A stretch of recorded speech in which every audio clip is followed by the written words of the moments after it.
What are the defining characteristics of his life? He wears a collar. He performs the Mass. And, perhaps most famously, he is celibate. He does not marry. He does not have children. He has sacrificed the possibility of a family to serve his spiritual family, the Church. For most of us, this rule seems timeless. We assume it has always been this way, stretching back to the very beginning of Christianity.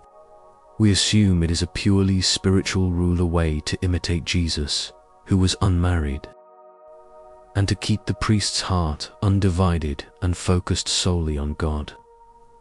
But what if I told you that for the first 1,000 years of Christianity, married priests were not only common, they were the norm? What if I told you that the very first Pope, Saint Peter, had a mother-in-law? That the Bible explicitly gives instructions on how bishops should raise their children, and that for centuries the priesthood was a family business, passed down from father to son. So, why did it change? Why, in the 12th century, did the Church suddenly declare marriage illegal for its clergy? Historians argue that the driving force wasn't just theology. It wasn't just about sex or purity. It was about something far more earthly. It was about real estate. Today, we are following the money. We are going to uncover the secret economic history of the Middle Ages to answer the question: did the Catholic Church ban marriage to protect its holiness or to protect its bank account? To understand the ban, we first have to look at the before picture. And the evidence for married clergy in the early church is undeniable. It is written plainly in the New Testament. In Matthew 8:14, the Gospel records Jesus entering Peter's house and healing Peter's mother-in-law of a fever. You cannot have a mother-in-law if you do not have a wife. The Apostle Paul, in his letter to Timothy 1, Timothy 3, 2-4, lays out the qualifications for a bishop and overseer. He doesn't say he must be single. He writes, "Now the overseer is to be above reproach, faithful to his one wife. He must manage his own family well and see that his children obey him." For the first millennium, this was the standard. While there was always a strand of Christianity that valued virginity, the secular clergy, the priests working in towns and villages, were usually married men. We have records of popes who were the sons of popes. Pope Silverius was the son of Pope Hormisda. Pope Hadrian II, 867 AD, was married and had a daughter before he took holy orders, but his family lived with him in the Lateran Palace. So, for 1,000 years, a priest's wife was a common sight. She helped run the parish, she managed the household, and she raised the next generation of clergy. So what happened? Why did the Church turn against these women and children? The answer lies in the rise of a new economic system, feudalism.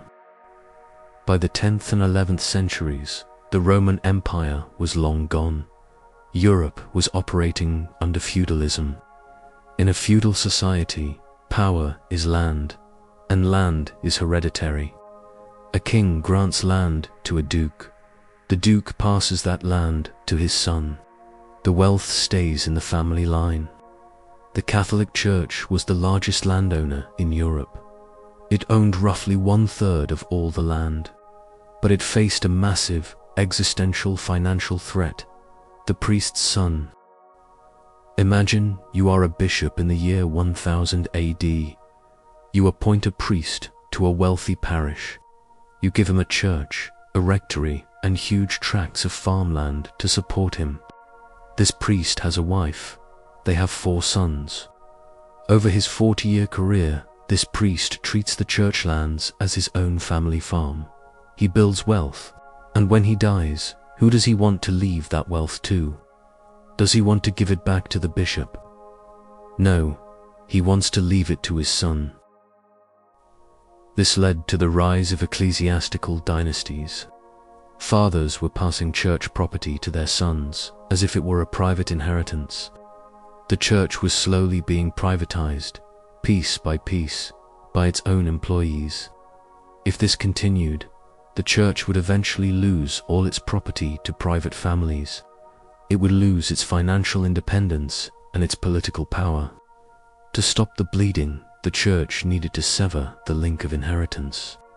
They needed a workforce of men who had no legal heirs. They needed a workforce of bachelors. The turning point came with a movement known as the Gregorian Reform in the 11th century, spearheaded by one of the most powerful and aggressive popes in history, Pope Gregory VII. Gregory was a monk before he was a pope.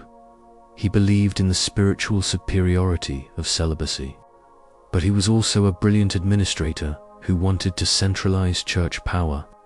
He saw two great enemies corrupting the church. One, simony, the buying and selling of church offices. Two, Nicolaitism, a term they used for clerical marriage. Gregory and his successors realized that as long as priests had families, their loyalty would be divided. A man with a hungry child will steal from the collection plate. A man with a son to promote will bribe a bishop. To save the church, the family had to go. The crackdown was brutal. It culminated in two massive church councils, the First Lateran Council and the Second Lateran Council. These councils didn't just suggest celibacy, they made it canon law, but they went further. They declared that the existing marriages of priests were invalid. They weren't just telling priests to stop marrying, they were telling married priests, "You are not actually married. Your wife is not a wife. She is a concubine. Your children are not heirs, they are bastards." Suddenly, thousands of women and children across Europe were stripped of their status, their homes, and their inheritance rights. They were evicted from rectories. They were socially ostracized. This wasn't just a theological adjustment, it was a massive transfer of wealth. By declaring priestly children illegitimate, the church ensured they could not inherit. Therefore, when a priest died, his property reverted to the church. The endowment was secure.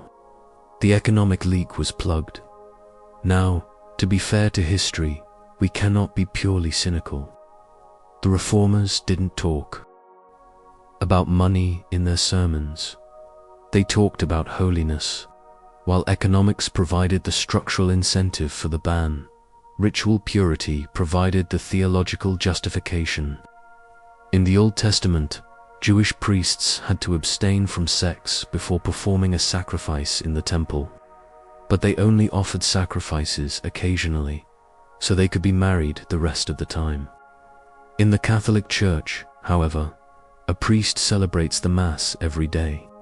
He handles the Eucharist, the literal body and blood of Christ daily. Theologians began to argue that since the priest is handling the Holy of Holies every single day, he must be in a state of perpetual ritual purity. He must be sexually abstinent always. They also elevated the status of the priest.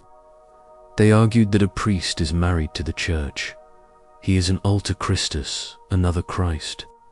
Since Christ was celibate, the priest must be celibate. This created a caste system of holiness. Monks and priests were the spiritual elite, living the angelic life, while lay people were allowed the lesser path of marriage. This spiritual prestige was powerful currency. It convinced the laity that their priests were holy men, set apart from the world, and thus worthy of their tithes and obedience. So, the ban on marriage was a win-win for the medieval church hierarchy. 1. Economically, it protected church property from inheritance claims. 2. Spiritually, it elevated the mystique and authority of the clergy. The decrees of the 12th century were successful. The dynasties of priests disappeared. The Catholic Church became the wealthiest and most powerful institution in Europe. The celibate priesthood became the defining mark of Catholicism, but the cost was high.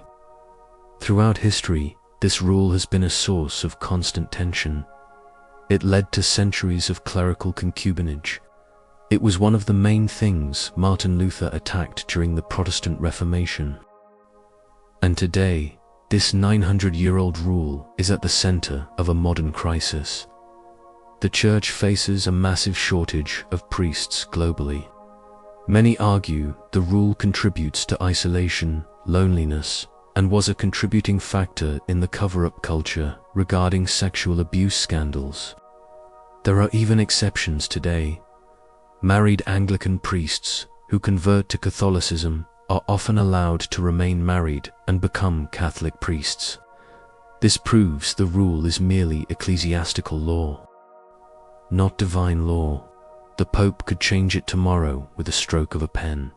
So, we are left with the final debate. On one side is the rule of celibacy, a beautiful spiritual sacrifice. Does it free the priest to give 100% of his heart to God and his flock, creating a unique, radical witness of faith in a world obsessed with sex? Is it the jewel of the priesthood, as Pope Paul VI called it?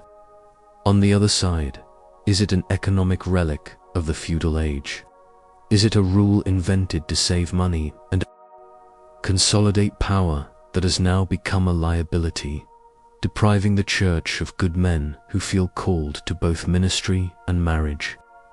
Did the Church sacrifice the Peter model, married apostles, for the Gregory model, corporate security? Was it for the soul of the Church or for the soul of the Church? I'd love to hear your perspective in the comments below.